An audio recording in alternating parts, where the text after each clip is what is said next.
Residue होता ये है। एकदम अंग्रेजी बोले इंसेक्टिसाइड रेसिड्यू, इसको आम भाषा में किसान के समझने योग्य ऐसा क्या नहीं बचता जिसके कारण वो कि आने वाले दिनों में लोगों की सेहत के साथ जो रसायन खिलवाड़ कर रहे हैं वो ठीक हो जाए।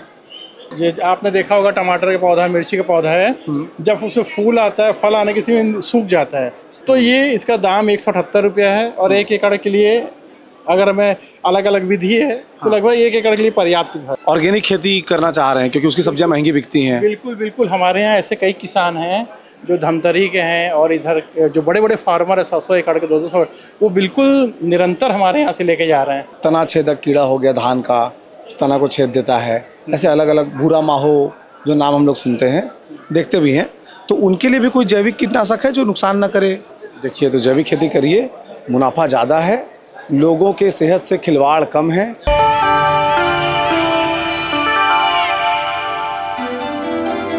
जब कभी इस बात की चर्चा होती है कि किसानों के द्वारा पेस्टिसाइड का उपयोग ज़्यादा किया जा रहा है और किसान अपने खेत में रासायनिक खाद बहुत बड़ी मात्रा में डाल रहे हैं और कीटनाशक का उपयोग कर रहे हैं, तो सब्जी जो घर में आती है उसको धोने के लिए बस हम शैम्पू का इस्तेमाल नहीं कर रहे हैं, साबुन का इस्तेमाल नहीं कर रहे हैं, लेकिन मन में एक डर के साथ खा रहे हैं। तो क्या हमारे वैज्ञानिक इसके पीछे कुछ कर रहे हैं जिसमें ये माना जाए कि आने वाले दिनों में ऑर्गेनिक चीज़ों के ज़रिए ही उर्वरक भी बन जाए और कीटनाशक भी बन जाए, ताकि वो अगर हमारे शरीर तक पहुँचे भी तो उस तरह का नुकसान न करे जो रसायनों के जरिए होता है। तो हमारे साथ इस समय बिलासपुर के एग्रीकल्चर कॉलेज के वैज्ञानिक है। सर, क्या नाम है आपका? डॉक्टर परमेंद्र कुमार केसरी। परमेंद्र जी, जो मेरी जिज्ञासा जो थी, जी, आप उसको शांत कर पाएंगे कि भाई क्या आप लोग इस तरह की मेहनत कर रहे हैं कि आने वाले दिनों में लोगों की सेहत के साथ जो रसायन खिलवाड़ कर रहे हैं वो ठीक हो जाए? बिल्कुल ऐसा है कि हमारा महाविद्यालय के अंदर में एक प्रयोगशाला है जो कि गनियारी चोरभट्टी में है, राज्य जैव नियंत्रक प्रयोगशाला। यहाँ पर हम लोग कुछ जैविक कीटनाशक और रोगनाशक का निर्माण कर रहे हैं। जैसे बताइए। जैसे रोगनाशक में हम बोले ट्राइकोडर्मा है, स्यूडोमोनास है, और वैसे कीटनाशक में आप यहाँ देख सकते हैं लिखा हुआ भी है। नहीं, सबसे पहले आपने ट्राइकोडर्मा के बारे में बोला, उसके कुछ है एग्जांपल दिखाने के लिए यहाँ पर? ये ट्राइकोडर्मा की लिक्विड फॉर्म है। इसको ये एक्चुअली जो आपने देखा होगा टमाटर का पौधा, मिर्ची का पौधा है, जब उसमें फूल आता है, फल आने के समय सूख जाता है, उसको बोलते हैं विल्ट रोग, उकटा रोग। वो एक फंगस से होता है, उसके जड़ को वो ब्लॉक कर देता है, पानी ऊपर नहीं जा पाता और पौधा मर जाता है। अच्छा। अगर हम इससे बीज को या तो उसके जो पौधा सीडलिंग है उसको नर्सरी को ट्रीटमेंट कर देंगे तो वो रोग नहीं आएगा और ये फंगस हानिकारक फंगस को मार देगा। ये ट्राइकोडर्मा भी फंगस ही है। ये इंसान के लिए हेल्दी फंगस है। ये इंसान को कोई नुकसान नहीं पहुंचाता। ये प्राकृतिक में हर जगह उपलब्ध है। मतलब बिना रासायनिक कीटनाशक डाले इससे आप जड़ को बचा सकते हैं? बिल्कुल, पौधे को बचा सकते हैं, रोग से बचा सकते हैं। ठीक ऐसे ही कई सारे हानिकारक कीड़े हैं जो कि फसल को नुकसान कर रहे हैं, उनके लिए भी कुछ ऐसे फंगस है जैसे मेटाराइजम है, बेवेरिया बेसियाना है, इनकी मदद से हम कीड़ों को मार देते हैं। मतलब एक फंगस को दूसरे फंगस से लड़ा रहे हैं और वो उसको किल कर रहा है, मार दे रहा है प्राकृतिक रूप से। प्राकृतिक रूप। ठीक है, ऐसे कुछ फंगस ऐसे हैं जो कीड़े को भी मार देता है, कीड़े के ऊपर रोग पैदा करता है और वो कीड़ा मर जाता है और हमारा फसल बच जाता है। बिना रसायन के हम उनका रोकथाम कर लेते हैं। ठीक ऐसी जैसे अभी समय चल रहा है कि उर्वरक प्रबंधन का, उर्वरक में हम यूरिया, सिंगल सुपर फॉस्फेट और पोटाश इनको डालते हैं और ये बहुत महंगे होते हैं और समय पे कई बार उपलब्ध भी नहीं हो पाते किसान भाई को। तो इसका एक प्राकृतिक द्वारा ही प्रदत्त कुछ जीव हैं, सूक्ष्म जीव, इनका हम लोगों ने संग्रह करके एक खाद बनाया हुआ है जिसमें नाइट्रोजन, फास्फोरस और पोटेशियम तीनों फर्टिलाइजर का समावेश होता है। ये तो है स्फुरघोलक जीवाणु है। ठीक है, ऐसी एक ये कंसोर्टिया है, इसके अंदर में हमने तीनों जीवाणु हैं, नाइट्रोजन वाले, फास्फोरस और पोटेशियम। नाइट्रोजन वाले जो जीवाणु है, वातावरण में जो नाइट्रोजन है, नत्रजन है 78%, उसको लेके पौधे को उपलब्ध कराते हैं। ठीक है, ऐसी ये फास्फोरस के लिए है। तो ये उसकी तुलना बहुत महंगे तो नहीं है? पता लगा किसान कर ही नहीं पा रहा है। ये सस्ता है, बहुत सस्ता है। तो ये उसकी तुलना बहुत महंगे तो नहीं है? पता लगा किसान कर ही नहीं पा रहा है। ये सस्ता है, बहुत सस्ता है, जो स्वयं अपने घर पे भी तैयार कर ले। हर किसान के पास कुकर है, बॉटल है, उस बॉटल में मीडिया बनाने के ताकि उनको बता देते हैं कैसे बनाना, कुकर में स्टरलाइज कर लेते हैं और उसमें मीडिया इंजेक्ट करके 7 दिन में लगभग तैयार हो जाता है।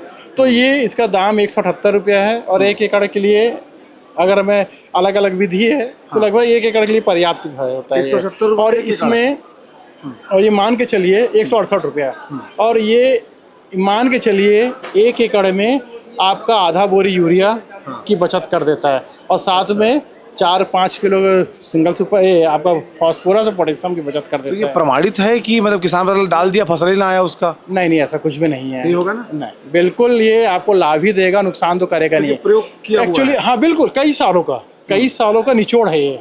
और जो लोग मान लीजिए ऑर्गेनिक खेती करना चाह रहे हैं क्योंकि उसकी सब्जियां महंगी बिकती हैं। बिल्कुल बिल्कुल, हमारे यहाँ ऐसे कई किसान हैं जो धमतरी के हैं, और इधर जो बड़े बड़े फार्मर है 100 एकड़ के 200, वो बिल्कुल निरंतर हमारे यहाँ से लेके जा रहे हैं। यही एक हमारा फीडबैक है कि हमारा उत्पाद अच्छा है, और ये नो प्रॉफिट नो लॉस वाला का है। इसमें कोई कमाने का नहीं, ये शासन का है। उच्च गुणवत्ता युक्त हम लोग सामग्री उनको उपलब्ध करा रहे हैं, जिससे प्राकृतिक का कीटनाशक जो ऊपर वाले कीट है उनके लिए भी कुछ बनाते हैं आप लोग? लगभग सारे का है, लगभग सारे का है। जैसे अभी आपका धान चल रहा है, तो धान के लिए भी है, धान में भूरा माहू आ रहा है, और भी कई सारे कीड़े हैं उनके भी आ रहे हैं। कीड़े के लिए हमारे पास से सर है, उनको बुला देते हैं। मैं तो मिट्टी वाला हूँ, है ना? है मतलब ना? हाँ हाँ ठीक है। हाँ, आइए इनसे ये पूछते कीड़े हैं। के बारे में बताते हैं। आइए सर, क्या नाम है आपका? मैं डॉक्टर यशपाल निराला हूँ, कीट विज्ञान विभाग से। यशपाल भाई, ये बताइए कि वो जो तना छेदक कीड़ा हो गया धान का, उस तना को छेद देता है, ऐसे अलग अलग भूरा माहो जो नाम हम लोग सुनते हैं, देखते भी हैं, तो उनके लिए भी कोई जैविक कीटनाशक है जो नुकसान ना करे खाने वाले को? भूरा माहों के लिए बहुत अच्छा है, हमारे पास जैविक कीटनाशक है वर्टिसिलियम लेकेनी, जो पहले किसान जानते थे इसको। अभी उसको हम लोग हमारे यहाँ से लेकिनिसिलियम लेकेनी के नाम से रहता है। उसका 10 ml जो है पर लीटर पानी में घोल बना करके स्प्रे करें तो भूरा माहों के लिए बहुत अच्छा दवा है। अच्छा, तो इस तरह से जो आप लोग कीटनाशक बनाते हैं वो नुकसान नहीं करता, बॉडी को हार्म नहीं करेगा? बिल्कुल नहीं, हम लोग का जो है पूरा जैविक होने के नाते से फसल पे उसका रेसिड्यू नहीं बचता। नुकसान करने का प्रमुख कारण होता है क्रॉप में इंसेक्टिसाइड रेसिड्यू, और इसके कारण से रेसिड्यू होता है। ये एकदम अंग्रेजी में बोले इंसेक्टिसाइड रेसिड्यू, इसको आम भाषा में किसान के समझने योग्य ऐसा क्या नहीं बचता जिसके कारण वो? कीटनाशक का अवशेष जो है फसल पे नहीं होने की वजह से और लंबे समय तक उसका जहर का असर नहीं होने की वजह से ये किसान और फसल के सबके लिए सुरक्षित है, पर्यावरण आम लोगों के लिए भी अच्छा है। तो अगर आप लोग जैविक खेती करना चाहते हैं, जैविक खेती में मेरे ख्याल से दाम डबल मिलता है लगभग ना? हाँ, स्वाभाविक है अगर कि एक्सपोर्ट कर रहे हैं और एक्सपोर्ट कर रहे हैं तो। और जैविक खेती आज की इसलिए भी आवश्यकता है क्योंकि इससे हमारे भारत सरकार को भी बहुत सारे हम जो एक्सपोर्ट कर रहे हैं उसमें जो मैक्सिमम रेसिड्यू लिमिट जिसको बोलते हैं, अधिकतम जो है दवाई की अवशेष जो होनी चाहिए, उससे भी कई गुना अवशेष फसल में होने की वजह से हमारा जो उत्पाद है विदेश बाजार में नहीं जा पा रहा है। तो इसलिए भी जैविक खेती की अभी आवश्यकता है। जैविक खेती किसान करता है तो उससे हमारे फसल का अच्छा दाम भी मिलेगा, और हम विदेश में से हमारा सरकार भेजेगा तो हमको विदेशी मुद्रा भी प्राप्त होगा। देखिए, तो जैविक खेती करिए, मुनाफा ज़्यादा है, लोगों के सेहत से खिलवाड़ कम है, लोग अच्छा खरीद कर खाएंगे तो आपको भी याद करेंगे। जोहार।